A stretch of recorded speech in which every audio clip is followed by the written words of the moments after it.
Halo guys, kembali lagi bersama saya Reno Reaction. Hari ini ya seperti biasa kita akan membahas mereaksi video-video sosial media yang disajikan untuk kita semua gitu ya. Ya pastinya berkaitan tentang Kang Deddy Mulyadi, dan ini masih tentang study tour gitu, karena sangat menuai banyak kontroversi gitu di dunia media sosial ini. Tanpa banyak basa-basi, mari kita ke videonya saja.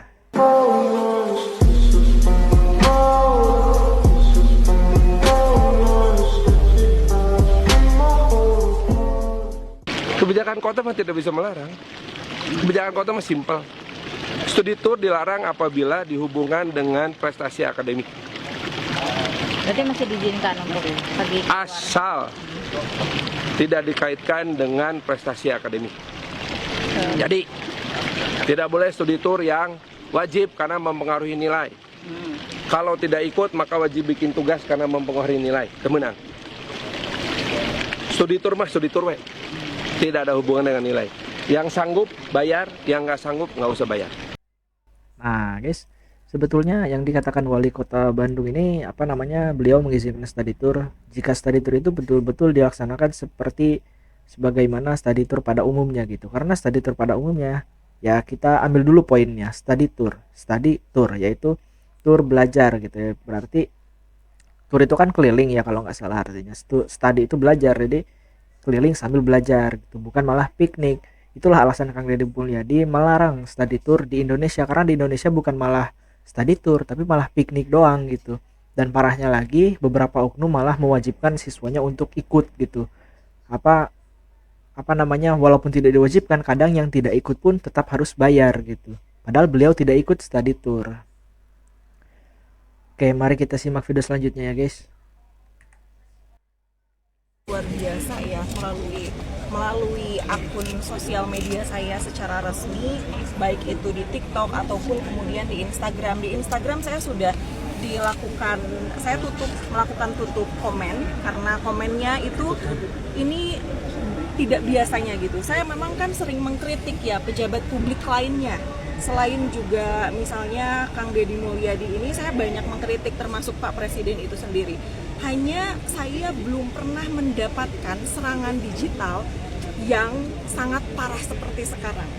Brutalnya luar biasa, karena ancamannya itu sudah sampai dengan ancaman penyiksaan dan lain sebagainya yang bukan hanya pada permasalahan hate speech gitu ya, kemudian caci maki itu saya udah biasa banget gitu, tapi udah sampai dengan ancaman penyiksaan, apalagi misalnya ancaman nyawa, itu yang menurut saya tidak bisa kemudian saya biarkan juga. Padahal kan kalau kita lihat di akun TikTok saya yang menyebutkan tentang bahaya buzzer untuk demokrasi, itu sama sekali saya tidak menyebutkan spesifik seperti tadi yang disampaikan oleh Mas Ihwan kepada salah satu kepala daerah. Karena yang saya sebutkan adalah siapapun kepala daerah. Jadi tidak ada mention Provinsi Jawa Barat, pemerintah Provinsi Jawa Barat, Gubernur Jawa Barat, atau kemudian nama Kang Deddy Mulyadi itu sendiri. Oke guys, jadi Mbak Neni Nurhayati ya, oknum yang selalu mengkritik kebijakan Kang Deddy Mulyadi. Beliau menyatakan bahwa dirinya tidak pernah menyebut nama Kang Deddy Mulyadi atau dengan sebutan Gubernur Jawa Barat. Namun faktanya setelah saya cari, mari kita lihat kritikan-kritikan yang beliau berikan gitu kan. Mari simak video kritikan beliau. To be honest teman-teman semua, saya cukup geram dengan siapapun kepala daerah yang melakukan pencitraan secara berlebihan. Fakta tidak lebih penting dari opini. Ketika tidak siap dengan kritik di media sosial, mengerahkan buzzer untuk menyerang siapapun yang kontra dengan kebijakannya dengan komentar-komentar yang sangat jahat. Dan untuk yang pro, buzzer juga sudah bersiap nih untuk memuji-muji, membuat dan mengemas konten secara berlebihan, kemudian memviralkannya. Katanya sih penghematan anggaran belanja media, tetapi tentu bukan penghematan namanya jika hanya sekedar mengalihkan dari yang tadinya anggaran belanja media ini untuk membayar buzzer yang bekerja melalui akun-akun anonim dengan jumlah pengikut yang cukup besar. Oke guys, beliau memang tidak menyebutkan gubernur provinsi Jawa Barat, apalagi nama Kang Deddy Mulyadi gitu. Namun di sini beliau memberikan spesifiknya gitu, spesifikasi tentang kritikan yang beliau berikan, bahwa kritikan ini menuju kepada Kang Deddy Mulyadi karena Kang Deddy Mulyadi kemarin sempat memotong biaya anggaran kepada media untuk biaya penghematan, dan bilang bahwa justru ini malah menjadi pemborosan karena untuk membayar buzzer. Secara tidak langsung, secara harfiah, beliau menyindir pemerintah yang memotong anggaran media supaya penghematan, tapi malah menjadi keborosan, kata beliau ya, menjadi pemborosan untuk membayar buzzer. Berarti dia menyindir Kang Deddy Mulyadi, karena ya bisa kalian cari tahu sendiri gitu ya, bahwa tidak ada selama ini pemerintah yang memotong anggaran media gitu. Cuman Kang Deddy Mulyadi, yang berarti tujuan sindiran ini ke Kang Deddy Mulyadi, kritikan ini ke Kang Deddy Mulyadi. Di sini sudah jelas ya bahwa beliau tadi bilang bahwa beliau tidak menyebutkan spesifik tentang kritikannya kepada Provinsi Jawa Barat, namun ternyata faktanya beliau menyebutkan spesifik tertentu gitu kan. Oke, mari kita simak kritikan beliau yang berikutnya ya.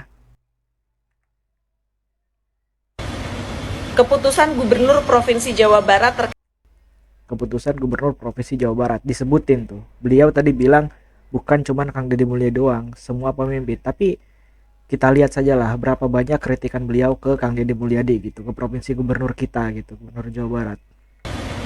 Keputusan Gubernur Provinsi Jawa Barat terkait dengan penambahan kuota siswa yang itu sudah tertuang dalam bentuk surat keputusan Gubernur Provinsi Jawa Barat nomor 463 tentang petunjuk teknis pencegahan pada anak putus sekolah jenjang pendidikan menengah di Provinsi Jawa Barat. Menurut saya ini perlu dilakukan kaji ulang. Kenapa? Karena meskipun memang ini diklaim sebagai solusi darurat untuk memutus mata rantai anak yang putus sekolah, tetapi hal ini dapat melanggar prinsip-prinsip pedagogi, manajemen pendidikan, hak-hak siswa yang itu kemudian bisa memperoleh pendidikan yang berkualitas. Dan sifatnya menurut saya ini adalah solusi jangka pendek saja yang tidak mengatasi akar permasalahannya. Nah, saya jelaskan ya untuk oknum Mbak Neni Nurhayati ini ya, oknum aktivis penyinyir Kang Deddy Mulyadi. Bukan penyinyir sih, pengkritik lah ya, karena beliau selama ini kita tonton tidak ada menyinyir Kang Deddy Mulyadi. Ya sebetulnya ada sih, yang tadi kan beliau bilang bahwa Kang Deddy Mulyadi itu membayar buzzer gitu. Oke, jadi saya jelaskan bahwa Kang Deddy Mulyadi mengambil kebijakan. Sekali lagi saya tegaskan bahwa kebijakan Kang Deddy Mulyadi sudah pastinya diperhitungkan secara matang. Kang Deddy Mulyadi bukan gubernur, bukan pemimpin yang asal ambil keputusan, asal ambil kebijakan untuk masyarakatnya. Nah, kan si Mbak ini bilang bahwa ini bisa melanggar hak siswa dan mengganggu konsentrasi siswa gitu kan di sekolah yang kelasnya padat. Tapi kan Kang Deddy Mulyadi sudah memberikan anggaran untuk memperluas sekolah gitu.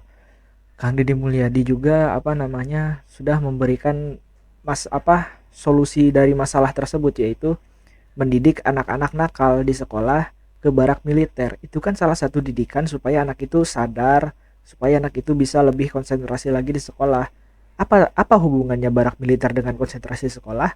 Ya kan dengan efek jera beliau masuk ke barak militer, dengan kebiasaan baik yang beliau lakukan selama di barak militer itu, dengan harapan itu anak itu bisa membawa kebiasaan baik itu ke sekolah gitu, yang dimana beliau tidak membuat keributan di sekolah gitu kan. Yang berarti Kang Deddy Mulyadi ini sudah mengusahakan solusi untuk masalahnya gitu, bukan gak ada masalahnya. Jadi kebijakan Kang Deddy Mulyadi tentang penambahan kuota mahasiswa untuk satu kelasnya 50 siswa itu namanya sudah diperhitungkan matang gitu, sudah sudah dipikirkan secara baik-baik gitu, nggak asal ambil kebijakan. Oke, mari kita simak video selanjutnya saja ya guys. Kenapa ya makin kesini kondisi Provinsi Jawa Barat semakin mengalami disorientasi? Beliau sekali lagi menyebutkan Provinsi Jawa Barat. Oke, kita simak. dengan kebijakan-kebijakan yang dibuat oleh Gubernur Provinsi Jawa Barat, entah ini dengan meaningful participation atau tidak, yang jelas beberapa kebijakan yang sudah ditetapkan oleh Kang Deddy Mulyadi ini menuai kontroversi dan mengagetkan kita semua di ruang publik. Pertama, berkaitan dengan keputusan Gubernur Provinsi Jawa Barat tentang penambahan kuota siswa yang tertuang dalam keputusan Gubernur Provinsi Jawa Barat nomor 463 tentang petunjuk teknis pencegahan anak putus sekolah jenjang pendidikan menengah di Provinsi Jawa Barat. Padahal kalau kita tahu penambahan murid di kelas yang melebihi dari kuota kapasitas dan ketentuan sebagaimana yang sudah ditentukan dalam aturan, itu akan berimplikasi serius pada kualitas dan pelayanan pembelajaran di kelas. Dan keputusan ini itu juga bertentangan dengan keputusan Kemendikdasmen yang mengatur bagaimana harus adanya pelibatan sekolah swasta ketika terjadi ada kekurangan daya tampung pada satuan pendidikan negeri. Dan akibatnya seperti yang terjadi di Kota Tasikmalaya nih, salah satu sekolah swasta yang paling bergengsi di Kota Tasikmalaya baru mendapatkan 4 orang siswa, itu pun semuanya dari alumni. Dan kebijakan pemerintah yang mengizinkan sekolah negeri itu bisa sampai dengan 50 rombel itu bisa merampas hak sekolah swasta secara perlahan tetapi kemudian pasti.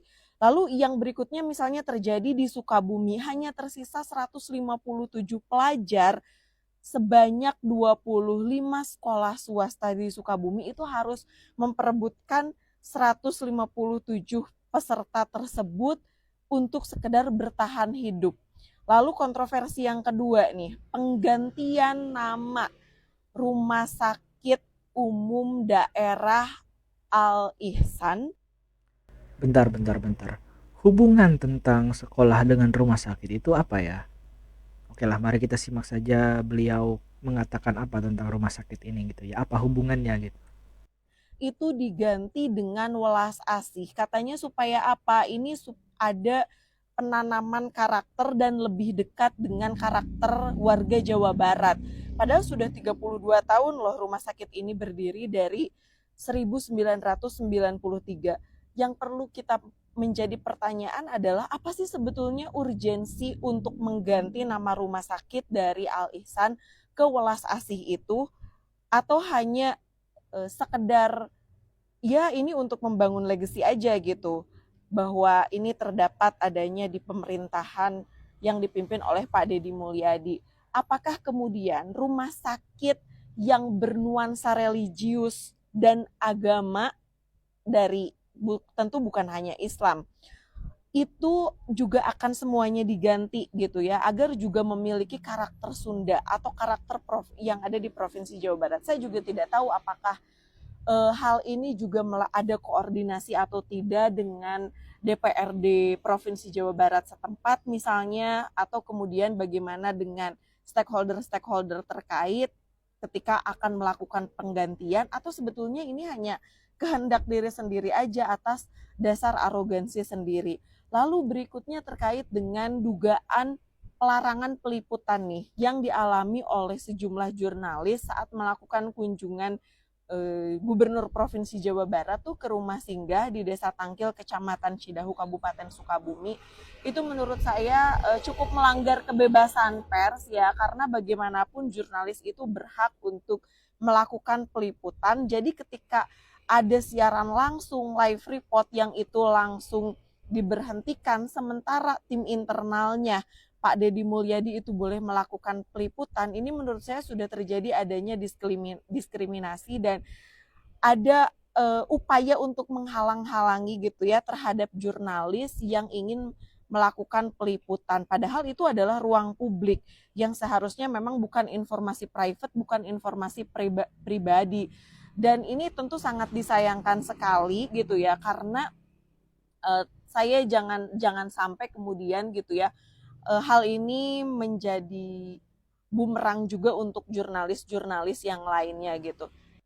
Oke, jadi untuk rumah sakit yang barusan disebut, Rumah Sakit Al-Ihsan yang telah berganti nama menjadi welas asih, itu kebijakan Kang Deddy Mulyadi tentu saja tidak bisa dilawan ya guys ya, karena sudah jelas bahwa kepemilikan dan pengelolaan sudah sepenuhnya milik pemerintah, yang berarti pemerintah boleh mengganti namanya kapan saja gitu kan, karena sudah bukan milik umat beragama lagi. Maksud saya itu umat beragama tuh kayak kemarin tuh kan basis amal gitu kan, karena pendirian awalnya itu juga basis amal itu tersangkut dan pernah menjadi pengelola. Cuman karena kasus korupsi dana APBD, maka semuanya disita oleh kejaksaan dan semuanya sudah resmi menjadi milik ke pemerintahan.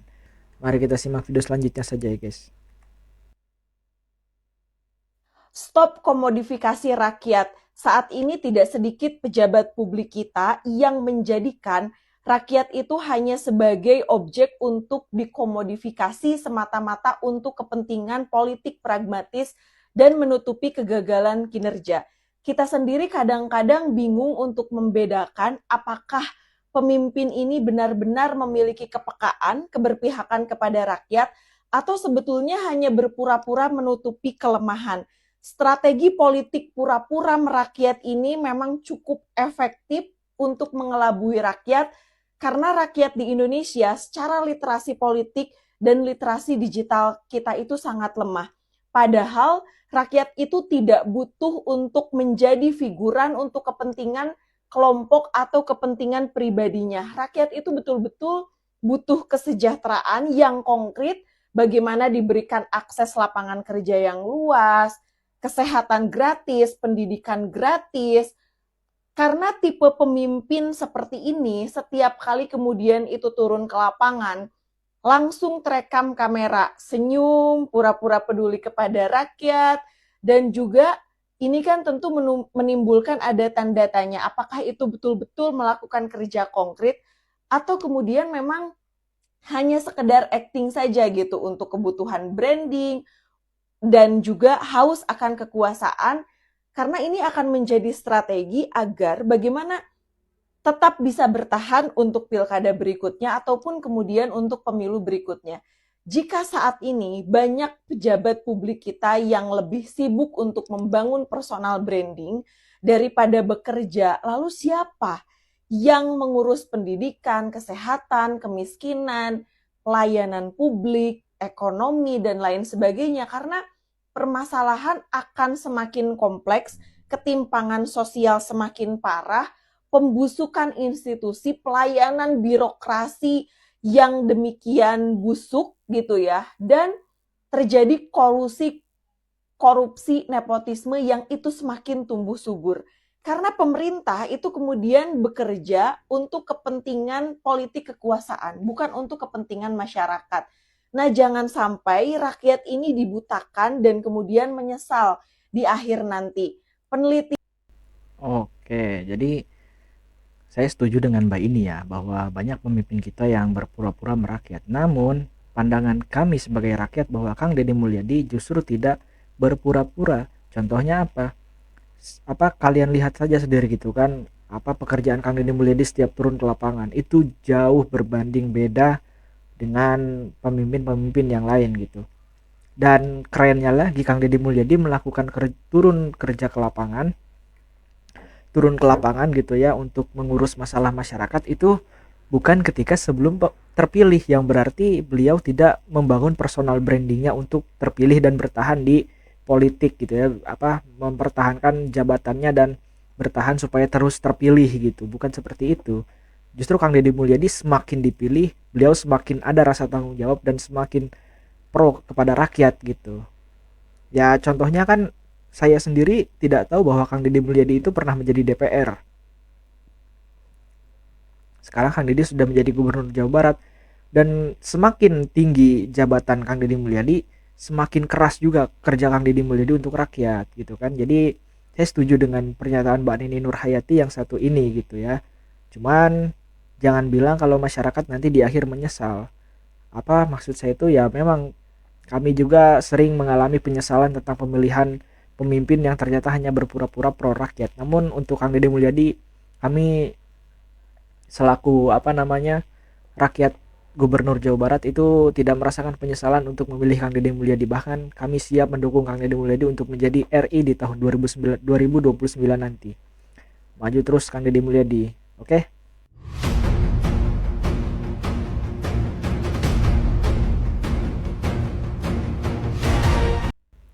Nah, sini kita baca dulu beritanya ya. Inilah yang dimaksud Kang Deddy untuk membatasi media untuk memberitakan Kang Deddy Mulyadi, karena ini berita terbaru kita bisa baca di sini Selasa 22 Juli 2025 gitu kan, tepat jam 12 lewat 7 menit waktu Indonesia Barat. Dan ini diberitakan oleh berita yang sudah cukup lama gitu, maksud saya itu berita yang sudah terkenal gitu, Sindo News. Lagi pula orang-orang yang sering baca berita, siapa sih yang nggak tahu tentang Sindo News gitu kan. Sindo ini kalau nggak salah perusahaan koran yang ini ya, pemberitaan koran yang terkenal di Indonesia gitu. Sudah cukup lama dan dulu juga sering muncul di iklan TV. Beliau memberitakan terungkap Gubernur Deddy Mulyadi diduga kuat hadiri makan gratis maut di Garut. Padahal Kang Deddy Mulyadi sendiri sudah memberikan pernyataan bahwa Kang Deddy Mulyadi tidak ada di pesta tersebut gitu. Kang Deddy Mulyadi sedang melakukan acara yang lain. Kang Deddy Mulyadi hanya datang di malam hari gitu, ketika acara memang ditentukan di malam hari, dan kejadian mautnya itu peristiwa musibah itu terjadinya bukan di malam hari gitu ya. Mari kita simak tanggapan Kang Deddy Mulyadi tentang berita ini gitu. Saya mendapat berita ya bahwa pada saat kejadian tanggal 18 Juli 2025 sekitar pukul 13 sampai 14, bahwa dalam berita tersebut saya berada di lokasi kejadian di Pendopo Kabupaten Garut. Berita itu menurut saya hoax. Karena apa? Karena pada saat itu saya dalam perjalanan dari Lembur Pakuan Subang menuju Trans Studio untuk mengikuti gelar festival UMKM yang dilaksanakan oleh Bank Indonesia, Kantor Perwakilan Jawa Barat bersama Dinas Koperasi dan UMKM. Saya ikut fashion show, kemudian menyampaikan sambutan, bahkan menyampaikan bela sungkawa, dan setelah itu saya diwawancara oleh media. Dan setelah itu baru saya pergi ke Garut untuk menemui para korban, baik korban yang meninggal dunia, keluarganya, maupun mereka yang masih ada di rumah sakit. Demikian informasi disampaikan, semoga semua pihak bisa memahaminya dan bisa menghadirkan berita yang objektif, tidak menimbulkan berita yang sesat. Tuh guys, Kang Deddy Mulyadi bilang bahwa inilah alasan kenapa media itu wartawan-wartawan seperti di video kemarin, bahwa Kang Deddy Mulyadi mencabut gitu ya, mencabut tentang media-media untuk memberitakan Kang Deddy Mulyadi gitu secara tidak langsung seperti itu ya, secara harfiah. Ya karena Kang Deddy Mulyadi tidak ingin seperti ini, menyebarkan berita hoaks malahan gitu, yang menyebabkan pasti banyak kontra kepada Kang Deddy Mulyadi gitu. Padahal kan kenyataannya tidak seperti itu. Kang Deddy Mulyadi di sini sudah menjelaskan cukup detail gitu ya, kemana saja Kang Deddy pada saat tanggal 18 Juli tersebut ketika acara pernikahan itu dilaksanakan. Dan Kang Deddy Mulyadi bilang bahwa semoga semua orang, semua media berita yang menangkap video Kang Deddy yang terakhir ini, tegasnya Kang Deddy Mulyadi ini, bisa memahami dan membuat berita yang lebih objektif lagi, jangan malah membuat berita yang sesat gitu. Oke guys, cukup sekian saja video kita kali ini. Terima kasih sudah menonton sampai akhir. Semoga kita diberikan keselamatan, kesehatan, dan rezeki yang lancar juga bagi semuanya yang telah menonton.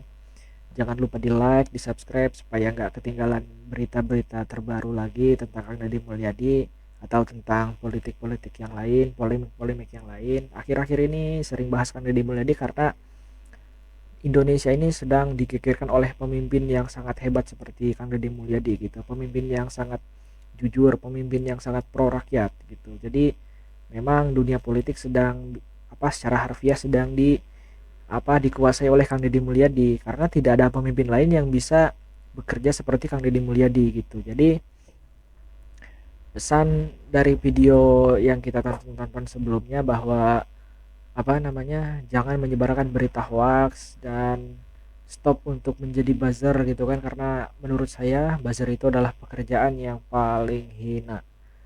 Kenapa hina? Karena kalian rela mencaci maki orang lain, rela menyudutkan orang lain dengan dibayar oleh uang yang tidak seberapa dengan harga diri kalian gitu. Oke, cukup sekian saja video saya kali ini. Saya Reno Reaction pamit undur diri. Assalamualaikum warahmatullahi wabarakatuh.